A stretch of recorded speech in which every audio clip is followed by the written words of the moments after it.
గ్రామంలో కోతుల బెడదలేకుండా చేస్తానన్న హామీతో పోటీ చేసిన ఓ స్వతంత్ర అభ్యర్థి విజయం సాధించారు. కరీంనగర్ జిల్లా చిగురుమామిడి మండలంలోని రేకొండ గ్రామంలో అల్లేపు సంపత్ 197 ఓట్ల మెజార్టీతో ఘన విజయం సాధించారు.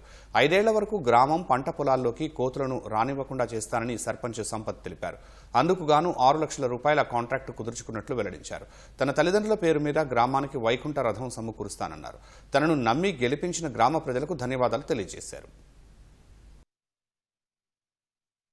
మరి పట్టకపోతే ఎట్లా అని అన్నాడు. పట్టకపోతే అది వాస్తవమే.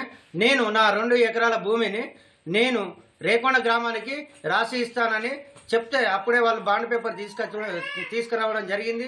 మా కొడుకు, నా భార్య, నేను సంతకం పెట్టి ఒక 50-60 పెద్ద మనుషుల ముందట ఇవ్వడం జరిగింది. నేను ఇండిపెండెంట్ అభ్యర్థిని.